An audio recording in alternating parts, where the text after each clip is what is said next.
ओम शांति। 30 सितंबर 2023 बाबा के महावाक्य। मीठे बच्चे, तुम्हारा मगज माना दिमाग खुशी से सदा भरपूर होना चाहिए, क्योंकि तुम अभी बाप के समान मास्टर नॉलेजफुल बने हो। प्रश्न: तुम बच्चे 21 जन्मों के लिए किस आधार पर माला माल बनते हो? उत्तर: संगम पर तुम डायरेक्ट बाप को अपना सब कुछ देते हो, सब बाप के हवाले कर देते हो। इसके रिटर्न में तुम 21 जन्मों के लिए माला माल बन जाते हो। बाबा कहते, इस समय तुम्हारे पास जो कूड़ा किचड़ा है वह मुझे दे दो। मरने के पहले अपना सब कुछ ट्रांसफर कर दो तो भविष्य में उसका रिटर्न मिल जाएगा। गीत। ओम नमो शिवाय। ओम शांति। सालिग्रामों प्रति शिव भगवानुवाच। रूहानी बच्चों प्रति रूहानी बाप समझा रहे हैं। अभी तुम बच्चे जानते हो, यहाँ हमको आत्मा समझ बैठना है, न कि शरीर। और सारी दुनिया में एक भी ऐसा मनुष्य नहीं है जो यह समझते हो कि आत्मा क्या है। आत्मा को ही नहीं जानते तो फिर परमात्मा को भी कैसे समझेंगे? बाप द्वारा ही आत्मा की समझानी मिलती है। आत्मा और परमात्मा को ही नहीं जानते, इसलिए ही मनुष्य दुखी हैं। अभी तुम बच्चों को यह मालूम हुआ है कि इस ड्रामा की अथवा कल्प वृक्ष की आयु 5000 वर्ष है। यह तो समझते हो। उन्हों का बीज अगर चैतन्य होता तो बतलाता न कि मुझ बीज से झाड़ ऐसे पैदा हुआ। अब वह तो है जड़।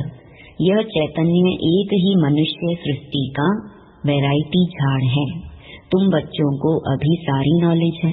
तुम्हारे में भी नंबरवार पुरुषार्थ अनुसार शुरू से लेकर अंत तक सारे झाड़ का ज्ञान मिला हुआ है। जैसे बीज में सारे झाड़ का ज्ञान होता है, यह बाप है चैतन्य बीज रूप।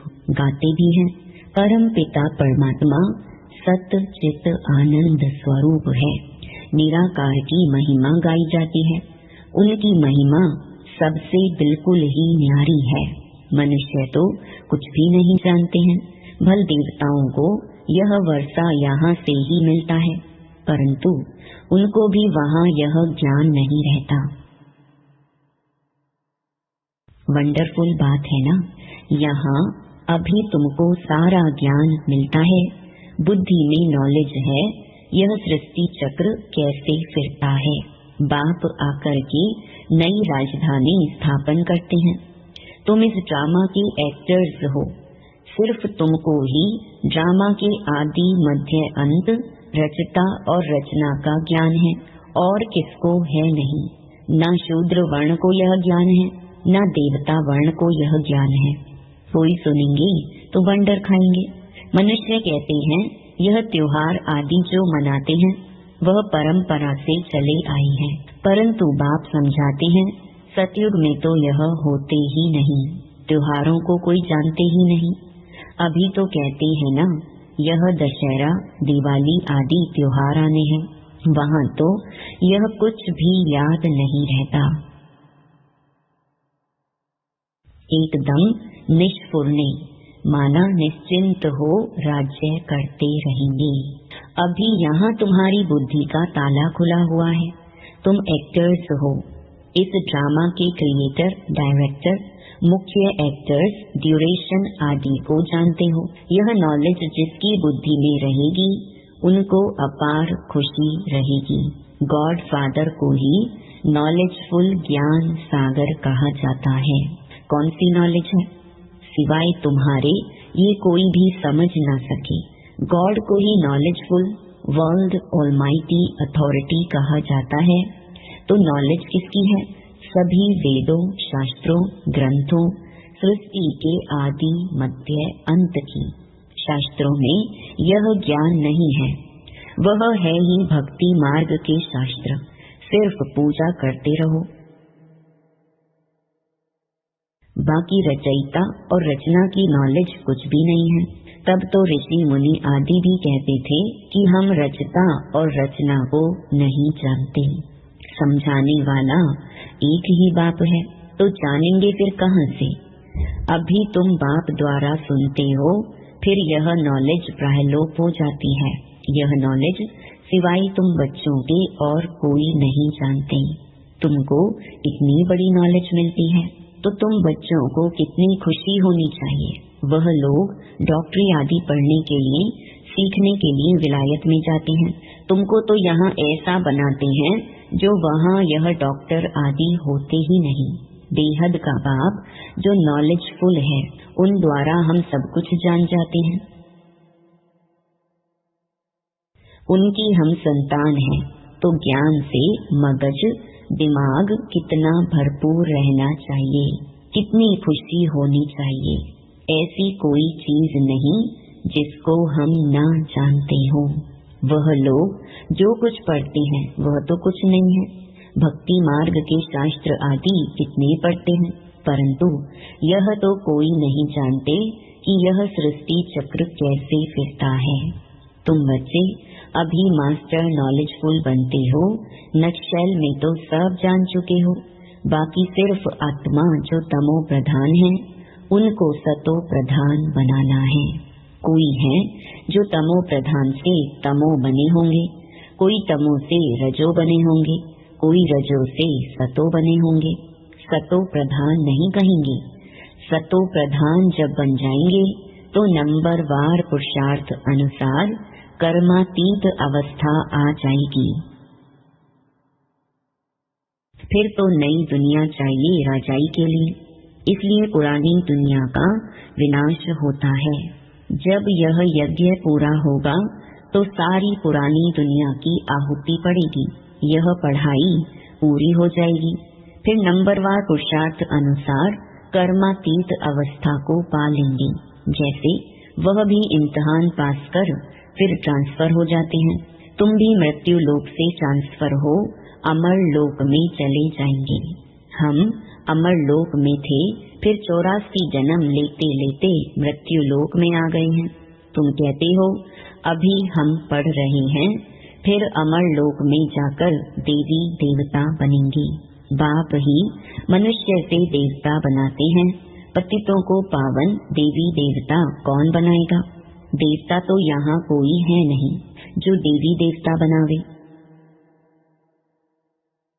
लक्ष्मी नारायण चाहिए ना, वह तो यहाँ होते नहीं। तुम बच्चे जानते हो इस समय बाप ही आकर पढ़ाते हैं, स्वर्ग का राज्य भाग्य देते हैं। स्वर्ग था, लक्ष्मी नारायण का राज्य था ना। इन्हों की यह राजाई किसने स्थापन की? हेवनली गॉड फादर ने ही पैराडाइज सतयुग स्थापन किया, जहाँ देवी देवता राज्य करते थे। वहाँ दूसरा कोई खंड था नहीं, एक ही भारत था। तुम्हारी बुद्धि में है हम जब राज्य करेंगे तो दूसरा कोई नहीं होगा। तुम्हारी बुद्धि में ये सारा झाड़ है, इसका बीज ऊपर में है, वह सत है, चैतन्य है। आत्मा भी इम्पेरिशेबल है, बाबा भी इम्पेरिशेबल है। जो बाबा में ज्ञान है वह तुमको सुनाते हैं। सारा झाड़ खड़ा है, बाबा ऊपर में है। इस समय मनुष्य तमो प्रधान कांटे हैं। झाड़ पुराना होने से जैसे सूख जाता है, इसलिए इनको कहा जाता है कांटों का जंगल। वहाँ होता है फूलों का बगीचा, बागवान भी है। किसको खिवैया, किसको बागवान, किसको माली कहते हैं। बाप है खिवैया। तुम भी बोट चलाना सीख रहे हो। हरेक की नैया बहुत पुरानी हो गई है। नैया आत्मा और शरीर दोनों की बनी हुई है। गाते भी हैं, नैया मेरी पार लगाओ। अब नैया भी पुरानी तो शरीर भी पुराना। अब पार कैसे हो और कहाँ जाएं? तुम जानते हो पार किसको कहा जाता है। मुक्ति धाम, जीवन मुक्ति धाम क्या चीज है? बरोबर बाप अभी पार ले जाते हैं। दुख धाम से सुख धाम अथवा विषय सागर से क्षीर सागर में ले जाती हैं। वह सिर्फ गाते हैं, नैया मेरी पार लगाओ, बागवान आओ, कांटों से फूल बनाओ। तुम भी पहले नहीं जानते थे। अभी मूल वतन, सूक्ष्म वतन, सतयुग से लेकर कलयुग तक सब राज को जान गए हो। जो जानते हैं वही सुनाते हैं। अंदर ज्ञान टपकता रहे तो सदैव खुशी में रहेंगे। कोई चिंता की बात ही नहीं रहती, फिक्र से फारिग हो जाते हो। तुम जानते हो बाबा हमको ले जाते हैं, अब हम बाबा जैसे बन रहे हैं। बच्चा बाप समान बनता है ना। बाबा नॉलेजफुल है, तुमको भी नॉलेजफुल बनाया है। आत्माओं का कनेक्शन है ही परमात्मा बाप से। आत्मा कहती है जो बाबा में नॉलेज है वह हम आत्माओं को दे रहे हैं। तुम हो रूहानी बाप की रूहानी बच्चे। यह भी नई बात है ना। बाबा बिगर कोई सुना न सके। वह निराकार बाप भी साकार के आधार से सुनाते हैं, नहीं तो तुम सुन न सको। बच्चों को बाप आप समान बनाते हैं। दुख हरता सुख करता वह बाप है। उनकी जो महिमा है वह तुम्हारी भी है। कोई फर्क नहीं। बाकी क्या फर्क रहता है? हम जन्म मरण में नहीं आते हैं, तुम जन्म मरण में आते हो। मुझे ज्ञान सागर कहते हैं तो मैं तुम बच्चों को ज्ञान देता हूँ।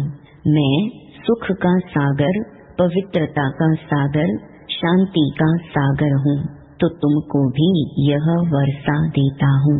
तुम जानते हो ये सारा चक्र फिर 5000 वर्ष बाद फिरेगा। यह नॉलेज है सोर्स ऑफ इनकम। जितना पढ़ते हैं उतना नॉलेज से इनकम होती है।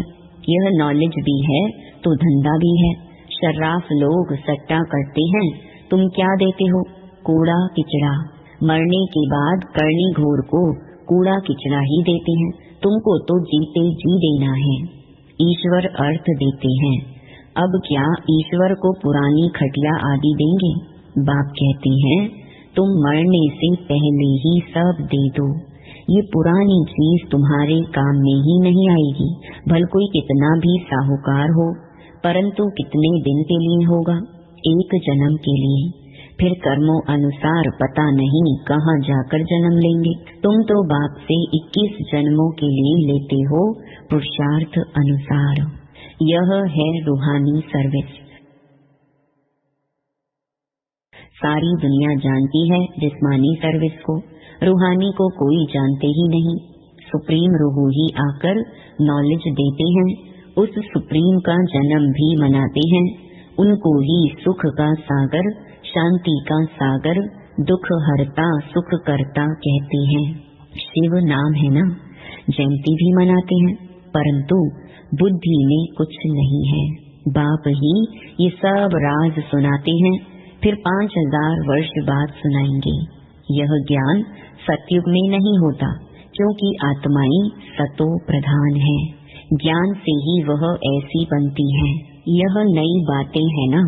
मंदिर बनाने वाले भी यह नहीं जानते कि लक्ष्मी नारायण का मंदिर हम क्यों बनाते हैं। उन्हों को यह राज्य किसने दिया, कैसे यह पद पाया। कहते हैं ना कर्मों का फल है। अभी बाप बैठ कर्म अकर्म विकर्म की गति का राज समझाते हैं। उन्होंने भी यह नॉलेज सुनी होगी। है ही भगवानुवाच। गीता से ही आदि सनातन देवी देवता धर्म की स्थापना हुई। वहाँ बहुत थोड़े मनुष्य होते हैं, बाकी सारी पुरानी सृष्टि कहाँ गई? जरूर विनाश हुआ होगा। महाभारत लड़ाई भी गाई हुई है। गिरधर कविराज कहते हैं। अब गिरधर तो कहते हैं श्री कृष्ण को। कवि कौन है? शिव बाबा को कवि कहा जाता है। कवि अर्थात सुनाने वाला। तुम जानते हो आफतें आदि बहुत आनी है। पुरानी दुनिया के विनाश लिए क्या क्या चीजें बना रही हैं। यह वही महाभारत लड़ाई है, जबकि भगवान ने आकर रुद्र ज्ञान यज्ञ रचा है। भगवान यज्ञ किस लिए रचते हैं? यज्ञ रचा ही जाता है सुख शांति के लिए। बाप सभी का दुख हरता सुख करता है, तो इस ज्ञान यज्ञ में सारी पुरानी सृष्टि स्वाहा हो जाएगी। तुम जानते हो हम ब्राह्मण यज्ञ के सर्वेंट हैं। हम ब्राह्मण ब्रह्मा के सच्चे मुख वंशावली हैं, तो बाबा जो मुख से कहे वह मानना पड़े। श्री श्री की श्रेष्ठ मत से ही हम श्रेष्ठ बन रुद्र की माला का दाना बनेंगे। सिजरा बनाते हैं, वासवानी सिजरा, कृपलानी सिजरा, तो ऊपर में है शिव बाबा, उनका है निराकारी सिजरा। निराकारी सिजरा वह फिर साकारी सिजरा होता है। पहले नंबर में है प्रजापिता, तो वह हुआ जिस्मानी और वह रूहानी। रूहानी बाप आकर प्रजापिता ब्रह्मा द्वारा रचना रचते हैं। उनको बुलाते ही हैं, हे पतित पावन आओ, पुरानी पतित दुनिया को पावन बनाने आओ। नई नहीं बनाते हैं, प्रलय होती नहीं, तो यह वर्ल्ड की हिस्ट्री ज्योग्राफी रिपीट होती है। 84 का चक्र फिर से शुरू होता है। बेहद के बाप से बेहद की नॉलेज मिलती है, बेहद का वर्षा मिलता है। बेहद के बाप को सब याद करते हैं। हे भगवान कहते हैं ना, हे ईश्वर, हे प्रभु कहने से कोई चित्र याद नहीं आता, निराकार याद आता है। कहते भी हैं कि भगवान को याद करो, फादर है ना। हम सब हैं ब्रदर्स, आत्माओं के लिए कहते हैं सब ब्रदर्स हैं। सब पुकारते हैं, हे पतित पावन, दुख हरता सुख करता, हे लिबरेटर आओ, हमको गाइड करो। घर भूल गया है, याद है परंतु हम जा नहीं सकते हैं। योग लगाने से जैसे घृत पड़ता है, आत्मा अविनाशी है ना, तो आत्मा की ज्योति सारी उझाई नहीं जाती है। तो अब योग बल का घृत डालना है सदैव के लिए, फिर दीपमाला सोजरा हो जाएगा। दीपमाला अर्थात घर घर में सोजरा। तो दीपमाला कहाँ होगी? सतयुग में, यहाँ नहीं। ये सब राज तुम समझते हो, तुम्हारे पास ब्लाइंड फेथ नहीं है। अच्छा, मीठे मीठे सिकिलधे बच्चों प्रति माता पिता बाप दादा का याद प्यार और गुड मॉर्निंग। रूहानी बाप की रूहानी बच्चों को नमस्ते। धारणा के लिए मुख्य सार। पहला, चिंताओं से फ्री होने के लिए बाप समान नॉलेजफुल बनना है। बुद्धि में सदा ज्ञान का सिमरण करते रहना है। दूसरा, रूहानी सर्विस कर अपनी प्रारब्ध बनानी है, पुराना सब कुछ ट्रांसफर कर देना है। वरदान, सर्व प्रति शुभ कल्याण की भावना रख, परिवर्तन करने वाले बेहद सेवाधारी भव। मेजॉरिटी बच्चे बाप दादा के आगे अपनी यह आश रखते हैं कि हमारा फलाना संबंधी बदल जाए, घर वाले साथी बन जाएं, लेकिन सिर्फ उन आत्माओं को अपना समझ यह आश रखते हो तो हद की दीवार के कारण आपकी शुभ कल्याण की भावना उन आत्माओं तक पहुंचती नहीं। बेहद के सेवाधारी सर्व प्रति आत्मिक भाव व बेहद की आत्मिक दृष्टि, भाई भाई के संबंध की वृत्ति से शुभ भावना रखते हैं तो उसका फल अवश्य प्राप्त होता है। यही मनसा सेवा की यथार्थ विधि है। स्लोगन, ज्ञान रूपी बाणों को बुद्धि रूपी तरकश में भरकर माया को ललकारने वाले ही महावीर योद्धे हैं। ओम शांति।